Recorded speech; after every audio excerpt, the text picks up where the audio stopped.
Hello everyone, कैसे हैं आप सब। आप सबको इंडिया के चैंपियंस ट्रॉफी जीतने के लिए बहुत बहुत बधाई हो।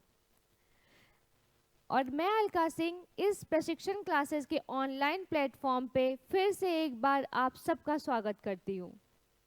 जैसा कि हमने देखा था कि हम एनटीपीसी के लिए पीवाईक्यू क्वेश्चन सॉल्व करा रहे हैं, तो उसी आधार पे अब हम लोग आगे बढ़ते हुए आज भी आपके लिए टिश्यू चैप्टर से पीवाईक्यू क्वेश्चंस लेके आए हैं। ठीक है, तो आज का जो टॉपिक है वो हमारे लास्ट टॉपिक से मिलता हुआ है, सेम वही टॉपिक है टिश्यू। तो उसमें जो भी इम्पोर्टेंट बच गया था तो वो मैं आज लेके आई हूँ आप सबके लिए। तो चलिए देखते हैं अब अपना पहला क्वेश्चन कि हमारा पहला क्वेश्चन क्या है। किस प्रकार का ऊतक नारियल की भूसी बनाता है? बताइए कौन सा ऊतक है जो नारियल की भूसी बनाता है? कोलेनकाइमा, पेरेनकाइमा, स्क्लेरेनकाइमा या फ्लोएम काइमा? बताइए क्या है जो नारियल की भूसी बनाता है। तो देखिए, जो नारियल की भूसी होती है वो मृत ऊतकों से, डेड सेल्स से बनी होती है, और वो सेल्स जो डेड हो जाते हैं वो मिलके ऊतक बनाते हैं। जानते हैं आप कि सेल, कई सारे सेल मिलके क्या बनाते हैं? ऊतक बनाते हैं। लेकिन ये जो नारियल की भूसी होती है ये मृत सेलों से बनी होती है। तो अब इसका राइट आंसर क्या है, कौन सा है? तो ये है स्क्लेरेनकाइमा। इसका राइट आंसर है स्क्लेरेनकाइमा। ठीक है, ये ही बनाता है आपका नारियल का भूसी।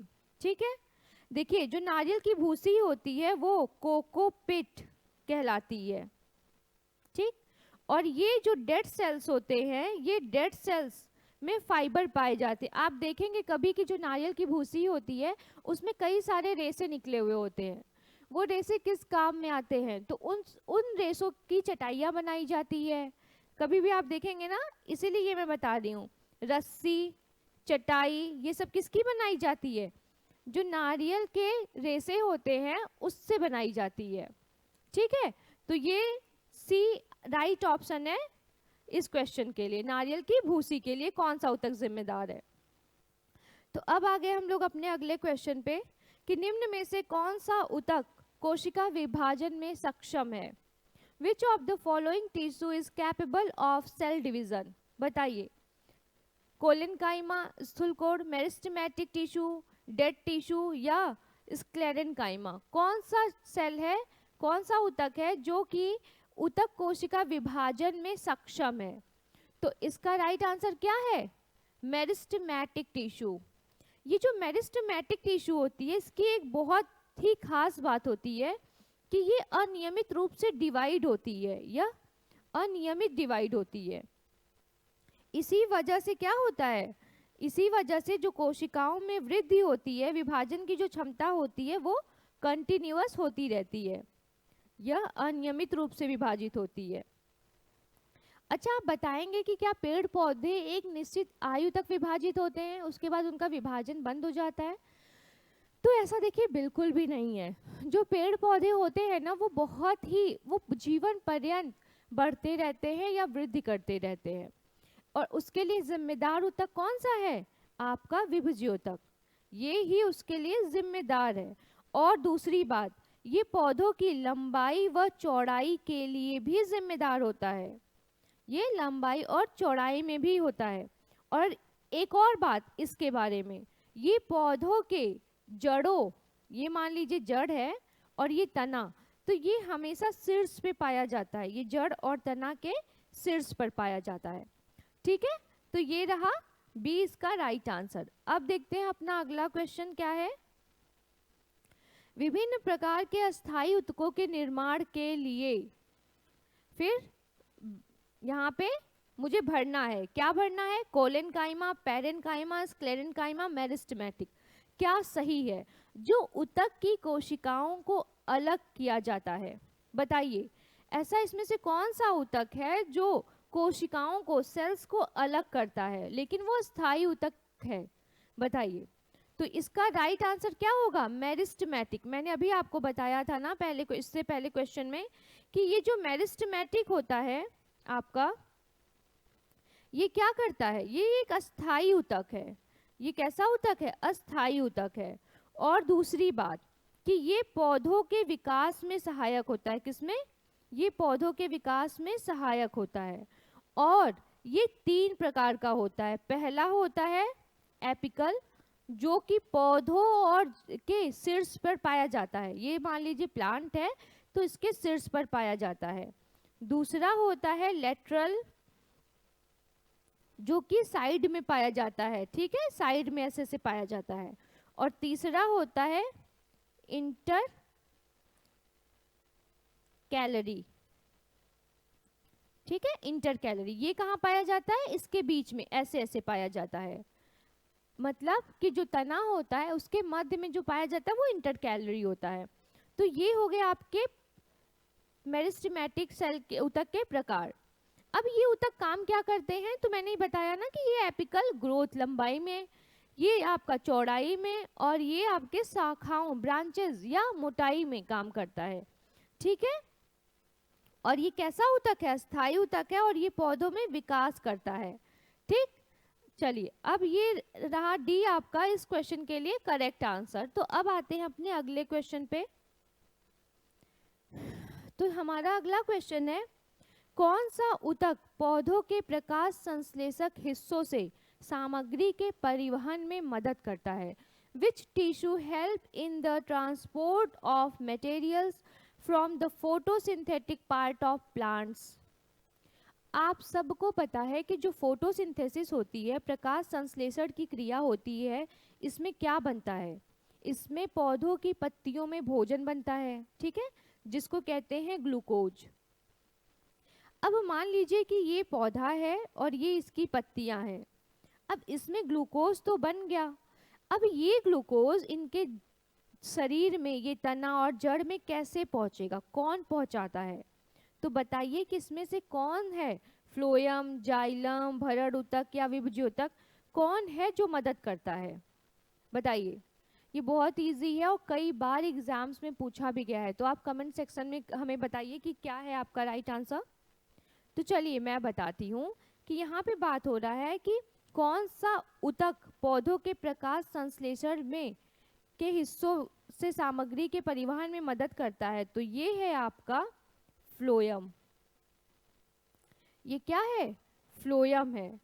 अब यहाँ बात हो रही है कि प्रकाश संश्लेषक हिस्सों से, बात क्या हो रही है? प्रकाश संश्लेषक हिस्सों से। तो आपको अच्छे से पता है कि भोज्य पदार्थों का परिवहन कौन करता है? फ्लोएम करता है, जो कहाँ से? पत्तियों से जड़ों तक करता है। इसीलिए इस क्वेश्चन का आंसर फ्लोएम राइट होगा, ठीक है। अब अपना अगला क्वेश्चन देखते हैं क्या है। पौधों में लचीलापन किस ऊतक के कारण होता है? जाइलम, स्क्लेरेनकाइमा, कोलेनकाइमा या फ्लोएम? बताइए, पौधों में जो लचीलापन होता है वो किसके कारण होता है? तो वो होता है कोलेनकाइमा के कारण। ये जो कोलेनकाइमा होता है ये आपका अस्थाई होता है, ये बहुत ही फ्लेक्सिबल होता है और ये पौधों को क्या देता है? पौधों को लचीलापन देता है, ठीक है, लचीलापन देता है। और ये कहाँ पाया जाता है? ये पौधों के बताया ना बीच में पाया जाता है, ठीक है। तो ये रहा आपका सी इसका करेक्ट आंसर। अब आते हैं अगला क्वेश्चन देखते हैं कि रेगिस्तानी पौधों की बाह्य त्वचा एपिडर्मिस में किसकी, पेक्टिन की, क्यूटिन की, सेल्यूलोज की या लिग्निन की, किसकी एक मोटी परत होती है?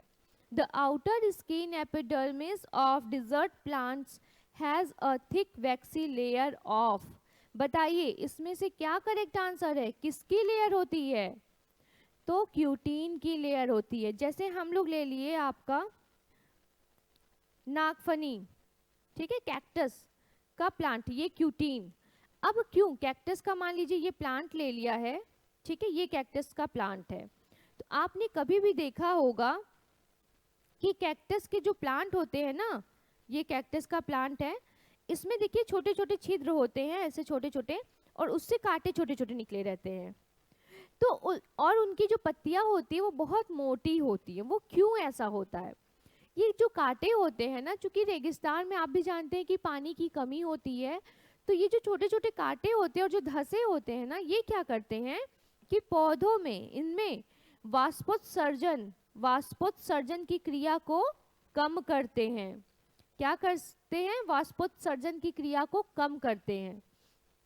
और ये जो क्यूटीन होता है ये इसी में मांसल मोटी लेयर बनाया रहता है। और ये बना किसका रहता है? ये क्यूटिकल का बना रहता है। ये क्यूटिकल का बना रहता है। ठीक है, तो ये इसका राइट आंसर क्या हो गया? सी, बी, क्यूटीन। ठीक, और ये क्यों होता है? ये इसलिए होता है कि आपके शरीर में जो ये प्लांट्स है ना, इनकी जो परत होती है इससे क्या हो? वाष्पोत्सर्जन की क्रिया कम हो, जिससे कि पौधे लंबे टाइम तक जिंदा रहें। वरना क्या होता है? पौधे सूख जाते हैं, वो मर जाते हैं। ठीक है, तो इसका राइट आंसर हो गया बी आपका। अब चलिए अपना अगला क्वेश्चन देखते हैं क्या है। वृक्षों में सामग्री के परिवहन में सहायक ऊतकों को क्या कहते हैं? What are the tissues that help in the transport of materials in trees called? बताइए, पैरेनकाइमा, वेस्क्यूलर काइमा, एपिडर्मल टिश्यू या मेरिस्टेमेटिक। अब इसमें क्या पूछ रहा है? देखिए, जो इससे पहला वाला क्वेश्चन था उसमें पूछा था कि प्रकाश संश्लेषण की क्रिया में क्या परिवहन होता है और कहाँ से। तो यहाँ पे क्या पूछा जा रहा है? सामग्री के परिवहन में सहायक ऊतक। यहाँ पे किसकी बात हो रही है? ऊतक की बात हो रही है। ठीक है, और वृक्षों में ये नहीं पूछ रहा है कि क्या ट्रांसपोर्ट करते हैं, खाद्य पदार्थ या जल। और तो बताइए इसमें से कौन सा ऊतक है जो उसके लिए सहायक होता है? तो इसमें देखिए, त्वची ऊतक तो नहीं हो सकता, क्योंकि ये जानते हैं कि उसके वृक्ष के ऊपरी लेयर पे पाया जाता है। विभज्योतक भी बताया था। मेरिस्टेमेटिक टिश्यू क्या करता है? कोशिकाओं को या वृक्ष को हार्ड बनाता है। तो अब बात करते हैं आपकी किसकी? संवहनी ऊतक की। तो यही जिम्मेदार होता है किसके लिए? ये जिम्मेदार होता है कि वृक्ष सामग्री को क्या करता है? वृक्षों में पत्तियों तक, जड़ों तक पहुंचाता है। अब वो कैसे पहुंचाता है? जो ये संवहनी ऊतक होता है ये दो प्रकार के होते हैं। एक होता है जाइलम ना, एक जाइलम होता है और दूसरा क्या होता है? फ्लोएम। एक जाइलम होता है और दूसरा फ्लोएम होता है। अब आपको भी पता है कि जाइलम किसका ट्रांसपोर्ट करता है? जल का। और कहाँ से करता है? तो ये जड़ों से करता है। और दूसरा है फ्लोएम, ये क्या ट्रांसपोर्ट करता है? ये खाद्य पदार्थों का करता है। ठीक है, और कहाँ से करता है? तो ये करता है पत्तियों से, पत्ती से जड़ों तक, पत्तियों से जड़ों तक। ठीक, और ये जड़ों से पत्तियों तक। ठीक है, तो इसलिए संवहनी ऊतक, अगर ऊतक के बारे में पूछा जाए कि वृक्षों में सामग्री के परिवहन में सहायक ऊतक, तो वहां पर वेस्क्यूलर टिश्यू होगा, संवहनी ऊतक। और जाइलम और फ्लोएम क्या है? संवहनी ऊतक के प्रकार हैं। ठीक है, ये याद रखिएगा, ये बहुत ही इंपॉर्टेंट क्वेश्चन है। ठीक, अब आते हैं अपना अगला क्वेश्चन देखते हैं क्या है कि ऊतक में कोशिकाएं जीवित, लंबी और कोनों पर अनियमित रूप से मोटी होती हैं। बताइए इसमें से कौन सी ऐसी कोशिका है? In tissue cell are living in elongated and irregularity और thicken and at the corner। बताइए कौन है जो कि irregularly thick होता है और elongated एरिया में रहता है? तो बताइए स्क्लेरेनकाइमा, एरेनकाइमा, कोलेनकाइमा और पैरेनकाइमा। राइट आंसर क्या है? चलिए आप भी बताइए कुछ भाई, सब मैं ही बताऊंगी, आप क्या पढ़ रहे हो? आप भी बताओ ना, कमेंट सेक्शन में लिखो क्या है। तो देखिए इसका जो राइट आंसर है वो है कोलेनकाइमा। अब ये जो कोलेनकाइमा होता है, मैंने बताया ना कि ये पौधों में, जो जीवित पौधे होते हैं उनमें ये पाया जाता है। और कहाँ पाया जाता है? ये शीर्ष पर पाया जाता है, साइड में भी पाया जाता है। ठीक है, और ये क्या करता है? ये अनियमित रूप से, जैसे कभी कभी क्या होता है, आपने किसी पौधे को देखा है ना, ऐसे करके उभार रहता है ना, तो वो क्यों होता है उभार? वो कोलेनकाइमा की वजह से ही होता है। वो कहीं मोटा, कहीं पर पतला, ऐसे करके कोलेनकाइमा की वजह से होता है। ठीक है, और ये कैसा सेल है? ये हार्ड है। ये क्या करता है? ये पौधों को हार्ड बनाता है, लकड़ियों को मजबूत बनाता है। ठीक है, तो इसका राइट आंसर सी हो गया। अब चलिए अगला क्वेश्चन देखते हैं कि ऊतक संवहन पुल बनाते हैं। कौन सा ऊतक? Tissue form the conduction bridge. बताइए, जाइलम और स्थूल कोड, जाइलम व मृत ऊतक, जाइलम व फ्लोएम, या जाइलम और स्क्लेरेनकाइमा दृढ़ टिश्यू। कौन है जो एक पुल ब्रिज का काम करता है ऊतकों में? अच्छा ये बता दीजिए, कभी आपने नदी पे आप गए होंगे तो वहां पे ब्रिज बना होता है, ठीक है, ये रहा ब्रिज। तो इस ब्रिज का काम क्या होता है? ये एक छोर को दूसरे छोर से कनेक्ट करता है, जिससे कि लोग आसानी से आ और जा सके। ठीक, तो अब बात हो रही है कि पौधों में यह कौन सा ऊतक है जो कि इस ब्रिज की तरह काम करता है? तो वो आंसर क्या होगा? वो आंसर होगा जाइलम और फ्लोएम। और वो क्यों होगा?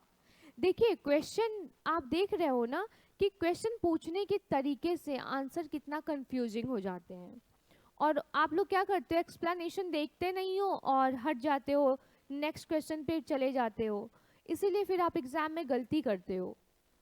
गलती क्या करते हो कि ये पूछा क्वेश्चन संवहन पुल बनाते हो, तो आपके ख्याल में भी नहीं आएगा कि जाइलम और फ्लोएम संवहन पुल बना सकते हैं, और आप इस क्वेश्चन का दूसरा आंसर लगा देते हो। बट वो क्यों?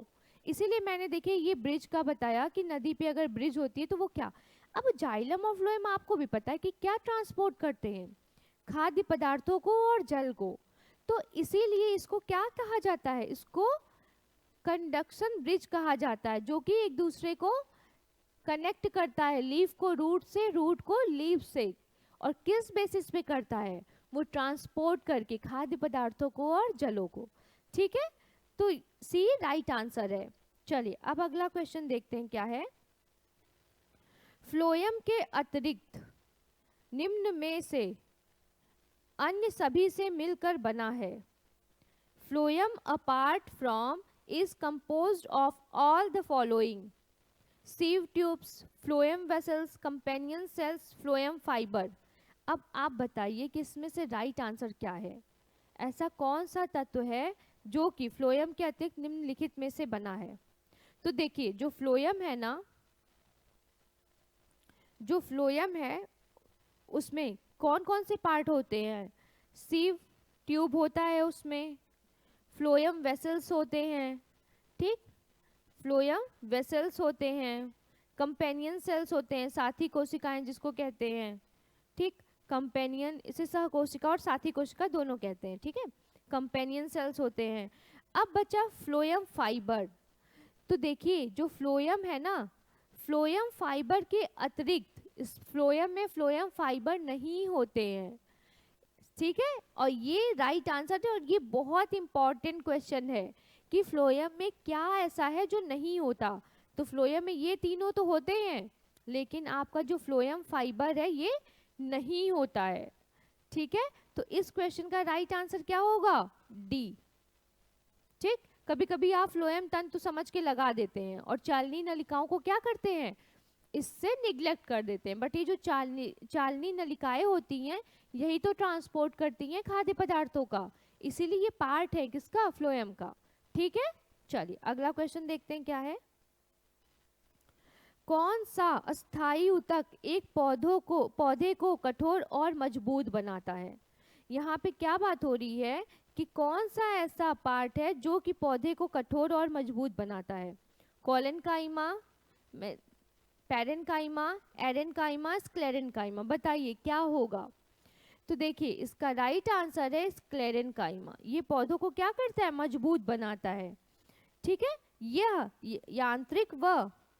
यांत्रिक शक्ति प्रदान करता है पौधों को, जिससे पौधे बहुत ही स्ट्रांग होते हैं। ऐसा क्यों होता है? क्योंकि ये अपने परिपक्व अवस्था में क्या होता है?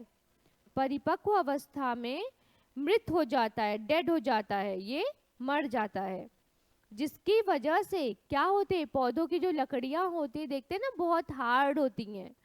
वो किसके कारण होती हैं? वो स्क्लेरेनकाइमा के कारण होती हैं। और ऐसा क्यों होता है? क्योंकि स्क्लेरेनकाइमा के जो सेल्स होते हैं जब वो मैच्योर होते हैं, ठीक है, ऐसा नहीं कि पैदा होते ही वो डेड होते हैं, नहीं, जब वो मैच्योर होते हैं ना, तो मैच्योर होते ही वो क्या होते हैं? वो मर जाते हैं। उनकी अवस्था सिर्फ मैचुरेशन तक होती है, उसके बाद वो क्या होते हैं? डेड हो जाते हैं। और डेड होने के बाद वो क्या करते हैं? लेयर बाय लेयर डेड होते होते, जमा होते होते वो बहुत ही हार्ड संरचना बना लेते हैं। तो इसीलिए इसका राइट आंसर क्या हो गया आपका? B. B is a right answer. Okay, चलिए अगला क्वेश्चन देखते हैं क्या है। निम्न में से कौन सा विकल्प तने और जड़ों के शीर्ष पर पाया जाता है? बताइए। शीर्ष विभज्योतक, पैरेन्काइमा, स्क्लेरेन्काइमा, पार्श्व विभज्योतक। अभी मैंने आपको एक फिगर बनाया था तो उसमें समझाया था, तो इसका आंसर आप दीजिए। चलिए क्या है? मैंने आपको बताया था ना कि जब ये प्लांट है तो इसके ऊपर ये एपेक्स पे क्या पाया जाता है? एपिकल मेरिस्टेमेटिक सेल पाया जाता है। और यही क्या करता है?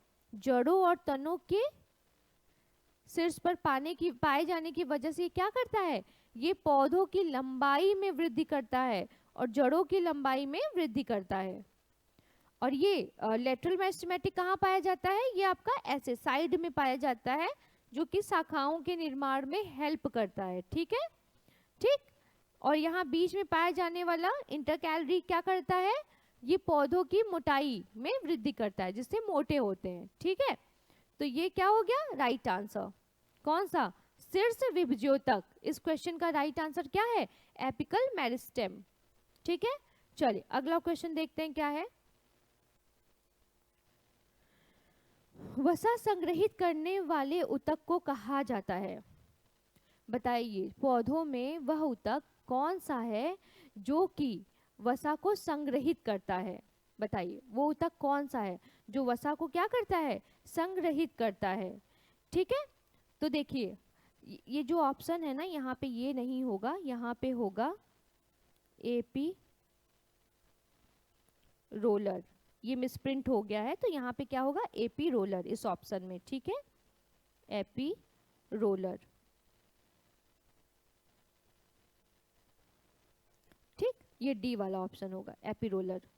चलिए, तो क्या होता है? Adipose tissue, connective tissue, epithelial tissue या एपी रोलर? बताइए इसका सही आंसर क्या है। अब देखिए, नाम से क्लियर हो रहा है कि वसा संग्रहित करने वाले ऊतक को कहते हैं। तो वसा संग्रहित करने वाले ऊतक को क्या कहते हैं? इसको कहते हैं एडिपोज टिश्यू। नाम से ही पता चल रहा है कि वसामय ऊतक। अब वसामय ऊतक की बात हो रही है, तो ये एडिपोज टिश्यूज का काम क्या है? एडिपोज टिश्यूज का काम होता है कि ये पौधों में फैट का डिपोजिशन करते हैं। और क्यों? जिससे कि जो पौधे होते हैं ना, उनमें बैक्टीरिया इन्फेक्शंस ना आए, या उन्हें जो चोट लगती है उससे उन्हें सुरक्षा मिले। तो इसका काम कौन करता है? ये वसामय ऊतक करते हैं। ठीक है, तो इस क्वेश्चन का राइट आंसर क्या हो गया? ए हो गया। ठीक, चलिए अगला क्वेश्चन देखते हैं अपना, कि इनमें से किस प्रकार की कोशिकाएं पादपों में संवहनीय ऊतक का भाग नहीं होती हैं? Which type of cells are not a part of vascular tissue in a plant? बताइए। पैरेन्काइमा, वेसल्स, कोलेनकाइमा या ट्रैकेट्स? कौन है जो कोशिकाओं में पादपों में संवहनीय ऊतक का भाग नहीं है? चलिए बताइए, इसका राइट आंसर क्या है? इसका राइट आंसर क्या है? चलिए आप बताइए। तो इसका राइट आंसर है कोलेनकाइमा। ये कोशिका पादपों में संवहनी ऊतक का भाग नहीं है। संवहनी ऊतक में कौन कौन से भाग पाए जाते हैं? बताइए। वेस्कुलर टिश्यू में पाया जाता है पैरेन्काइमा, वेसल्स एंड ट्रैकेट्स। ये तीनों इसके पार्ट हैं। अच्छा, संवहनी ऊतक कौन कौन से हैं पता है ना? अभी बताया था मैंने, जाइलम और फ्लोएम। तो जाइलम और फ्लोएम ट्रांसपोर्ट का काम कैसे करेंगे? जब उनके पास ये होगा, वाहिनिकी, वाहिका और पैरेन्काइमा। इसीलिए कोलेनकाइमा क्या करता है? इसका पार्ट नहीं होता है संवहनी ऊतक का। ठीक है, तो इसका राइट आंसर क्या हो गया? सी। चलिए अब अगला क्वेश्चन देखते हैं क्या है। निम्न में से क्या जाइलम वाहिकाओं को जलरोधी बनाता है? जाइलम वाहिकाएं क्या होती हैं? जाइलम क्या होती हैं? जल का क्या करती हैं? ट्रांसपोर्ट करती हैं। ठीक है, अब ये जब जल रोधी बनाता है तो इसमें से लिग्निन, सेल्यूलोज, सुब्रीन और क्यूटीन, ऐसा कौन सा पदार्थ है जो कि इसमें जमा होके जल के ट्रांसपोर्ट को ब्रेक करता है? बताइए कौन सा पदार्थ है? तो इसका राइट आंसर है लिग्निन, ए क्या करता है, ए जाइलम की जो वेसल्स होती है ना, वाहिकाएं होती हैं, उसमें जमा होके उसके ट्रांसपोर्ट को क्या करता है, ब्रेक डाउन करता है, रोकता है। अच्छा, कभी कभी आपने देखा है कि प्लांट का कोई ऐसा शाखा हो या कोई ऐसा भाग हो जो सूख जाता है और बाकी प्लांट हरा रहता है, वो क्यों? क्योंकि जो ये लिग्निन होती है वो जाइलम वाहिकाओं में या फ्लोएम वाहिकाओं में जमा होके क्या करती है, खाद्य पदार्थों और जल को पहुंचने नहीं देती, जिससे कि वो पौधे सूखने लगते हैं। ठीक है, तो अब ये रहा आज तक का क्वेश्चन। अब फिर से हम अपने अगले सेशन में मिलेंगे इसी क्रम में आगे बढ़ते हुए अपने अगले टॉपिक के साथ। तो आज के लिए बस इतना ही। Thank you so much.